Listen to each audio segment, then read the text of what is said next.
नमस्कार दोस्तों, आज हम कक्षा 8 की प्रश्नावली 2.2 को हल करेंगे जो एक चर वाले समीकरण से संबंधित है। इसके अंदर जो पहला क्वेश्चन दे रखा है, अगर आपको किसी संख्या से 1/2 घटाने और उस परिणामों को 1/2 से गुणा करने पर 1/8 प्राप्त होता है तो वह संख्या क्या है। तो सबसे पहले ऐसे प्रश्न आते हैं तो उसमें मानना पड़ता है कि अपने को माना कि वह संख्या x है। सबसे पहले लिखेंगे माना कि वह संख्या x है, माना कि वह संख्या x है। अब ये कहता है उसके अनुसार अगर आपको किसी संख्या का मतलब होता है x से आधा घटाएं तो लिखेंगे कैसे, x से आधा घटाएं तो ये आधा, और परिणाम को लिए प्राप्त हो गया अपने को ये परिणाम, और परिणाम को आधे से गुणा करो। अब यहाँ आधे से गुणा कर दो, करने पर 1/8 प्राप्त होता है। यानी इतना करते हो तो आपको क्या प्राप्त होता है, 1/8। समीकरण बनाना सीखना ज़रूरी है। तो अब इसके बराबर में 1/8 हो गया। अब इसको सरल कर लो। जो मैंने आपको पिछले वीडियो में बताया था कि जब पक्षांतरण करते हैं तो गुणा है वो भाग में, भाग है गुणा में, जोड़ बाकी में और बाकी है वो जोड़ में चला जाता है। अब आप यहाँ देखो ये क्या हो रहा है, गुणा हो रहा है। 1/2 इस पूरे से गुणा हो रहा है तो इसको क्या कर दो, सामने भेज दो, गुणे वाला क्या हो जाएगा, भाग हो जाएगी। यानी अंश है वो हर में, हर वह अंश में चला जाएगा। तो कैसे लिखेंगे, x माइनस 1/2 बराबर में 1/8, और ये 2 है वो ऊपर जाकर के अंश से गुणा, और ये इसे 1 है हर से गुणा। तो क्या बन गया ये 1/8 गुणा 2/1, यानी ये 2/8 हो गया। 2 1 2, 8 1 8, 2/8। आगे बढ़ते हैं तो इसमें ऐसे लिखेंगे, सबके पीछे यहाँ शुरुआत में यहाँ लिखना है, या x माइनस 1/2 बराबर में 2/8। अब देखो इसको सरल करो तो चाहे सरल करो, नहीं तो बाद में कर लेंगे एक साथ में ही। या इसके अंदर क्या आ जाएगा आगे, x बराबर में यह आ गया आपके 2/8, और यहाँ दोबारा ध्यान दो ये यहाँ पर क्या हो रहा है, बाकी आगे जाकर के पक्षांतरण करने पर बाकी किस में बदलता है, जोड़ में। तो यहाँ जोड़ का चिन्ह लगा दो, 1/2।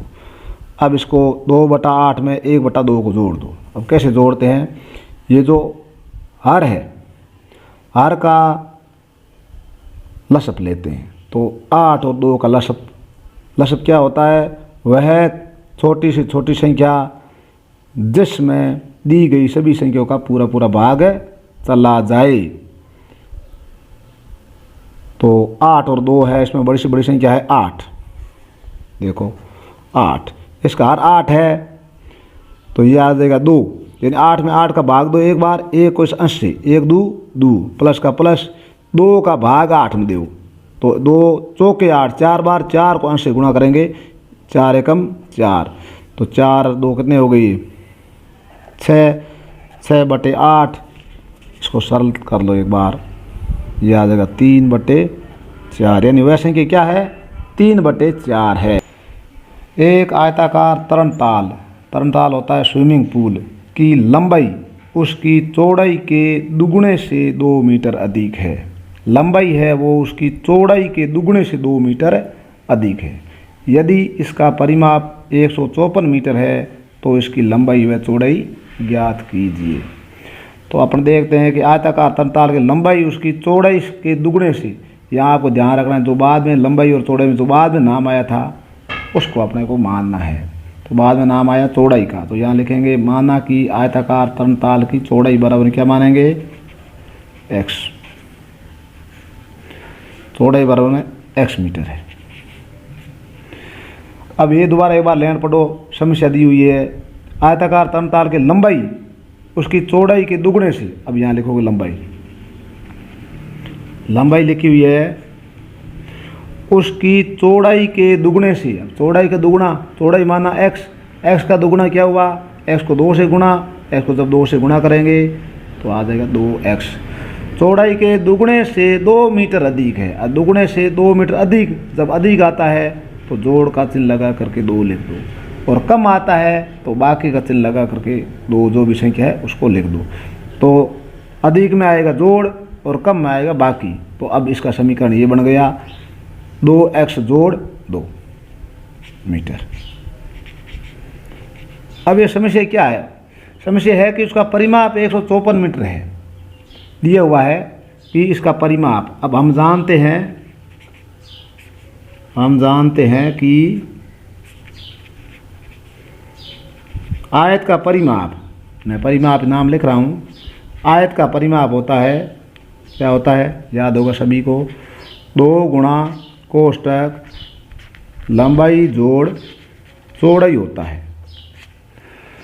तो इसके आगे 154 लिखना है, ये जो सूत्र लिखा हुआ है 2 कोष्टक लंबाई जोड़ चौड़ाई, इसके बराबर में क्या लिखा हुआ है 154।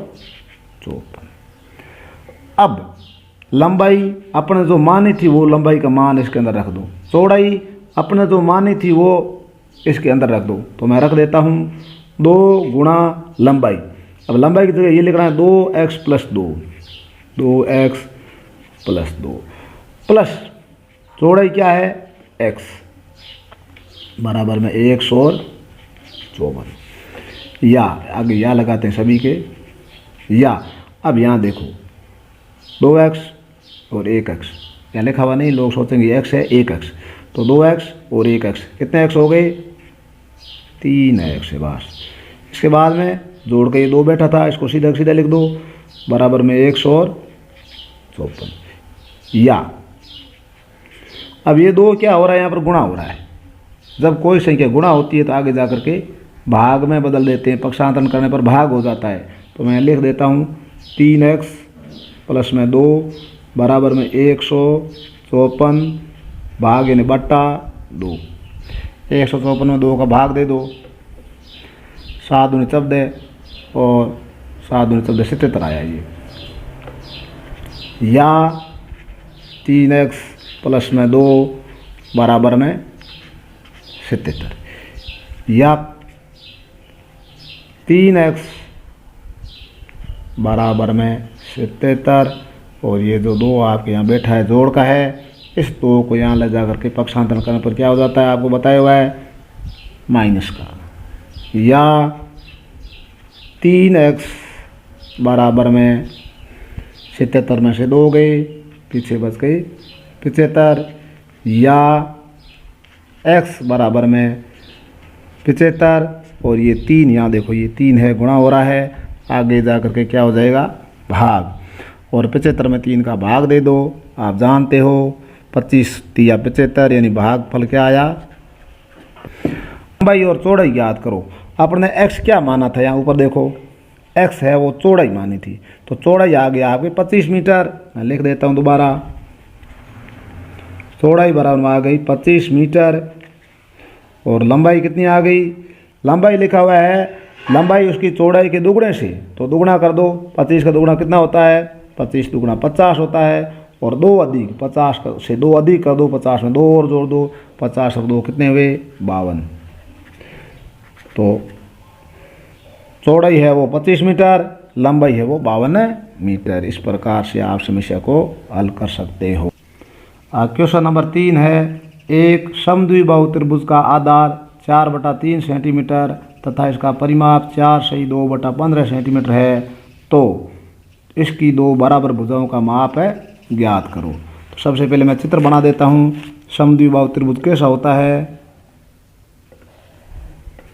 जिसकी 2 भुजाएं समान हो, 2 भुजाएं समान हो और ये भुजा थोड़ी अलग हो, उसको बोलते हैं समद्विबाहु त्रिभुज। तो इसमें लिखा हुआ है कि इसकी 2 बराबर भुजाओं का माप, तो हम मानते हैं कि बराबर भुजाओं का माप है वो x मीटर है। मानना कि प्रत्येक का मतलब जो बराबर भुजा है उनमें से प्रत्येक का माप लिख लो, चाहे लंबाई लिख लो, वो है x मीटर मानना, सेंटीमीटर सॉरी x सेंटीमीटर मानना है।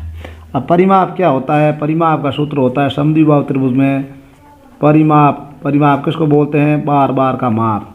तो इस लंबी वाली भुजा का माप जोड़ दोनों समान भुजाओं का माप। और मैं लिख देता हूँ समान भुजाओं का माप जोड़ अन्य भुजा का माप। अन्य एक जो दूसरी भुजा है उसका अन्य भुजा का माप। तो ये उसका हो गया। अब इसमें लिखा हुआ है कि समान भुजा अपन मानी थी, एक ये x दूसरी भी x, दो भुजा समान। जोड़ में जो एक तीसरी भुजा है आधार, इसमें नाम लिखा हुआ है 4/3। जब इस तीनों को जोड़ते हैं, परिमाप है तीनों का, वह 4 सही 2/15। अब देखो इसको 1x और 1x कितने x हो गए? 2x। प्लस में 4/3 बराबर में इसको सरलतम रूप बना लेते हैं, सरल कर लेते हैं। 15 का पार 4 बार, 15 दूना 30, 15 30 15 15 चौके 60, 60 4 चौके 60, 60 2 62, 62/15। अब है ये हो गया, इसको सरल कर लिया। अब ये जो जोड़ है पक्षांतर करेंगे, बराबर जाएगा तो क्या बन जाएगा? 2x बराबर में 62/15 माइनस, ये देखो यहाँ पर क्या है प्लस, बराबर में जाता है माइनस, पक्षांतर करने पर माइनस हो जाता है। ये आ जाएगा 4/3। अब इसका मैं इतना ही सरल करता हूँ थोड़ा सा। ये 15 और 3 इसके अंदर है वो लसअप आता है, हर का लसअप लेकर के सरल करते हैं तो दोनों का लसअप आया 15। लसअप लेना आता है वह छोटी से छोटी संख्या जिसमें दी गई सभी संख्याओं का पूरा पूरा भाग चला जाए उसको लसअप बोलते हैं। तो 15 का भाग इसमें दो, 15 का भाग दिया, एक बार गया 15, 1 का 15। और जो आता है भागफल उसको 80 से गुणा करते हैं तो 62, 1 का 62। बाकी 3 का भाग दो 15 में, यानी अपन ने यहाँ क्या किया 15 लिख दिया, तो इसको कितने से गुणा करने पर ये 15 आता है? 5 से। तो इसको भी 5 बेचारे को 5 से गुणा कर दो तो 5 और क्या हो गया? 20। अब ये घटा लो, 2x बराबर में 62 में से 20 गए 42/15। अब ये यहाँ पर क्या हो रहा है? गुणा, 2 गुणा हो रहा है, या x बराबर में 42/15 और ये जो गुणा हो रहा है ये क्या हो जाएगा? यहाँ इस 2 से क्या हो जाएगा? भाग हो जाएगा। अब इसको भाग कर दो, बटा कर दो इसको, तो 42 ये हो गए 42 और 15 दूना क्या हो गए? 30। इसको सरलतम रूप बना लो। सरलतम रूप बनाने के लिए इसको किसका भाग जाता है? दोनों में, तो 6 का भाग जाता है दोनों में, 6 का, और इसमें भी 6 का। इसमें होते हैं 7 संग 42 और इसके अंदर होता है 5 संग 30। 7/5, 7/5 को सही करके लिखते हो तो 5 का भाग 7 में, 5 1 का 5, पीछे बच गए 2, 2 के पास में शून्य लगाओ, हो गए 20, 5 चौक 20। 1.4 सेंटीमीटर है उसकी प्रत्येक भुजा है। तो लिख दो यहाँ पर, अतः समान भुजाओं की लंबाई बराबर में 1.4 सेंटीमीटर लिखो, चाहे 7/5 लिखो, एक ही बात है।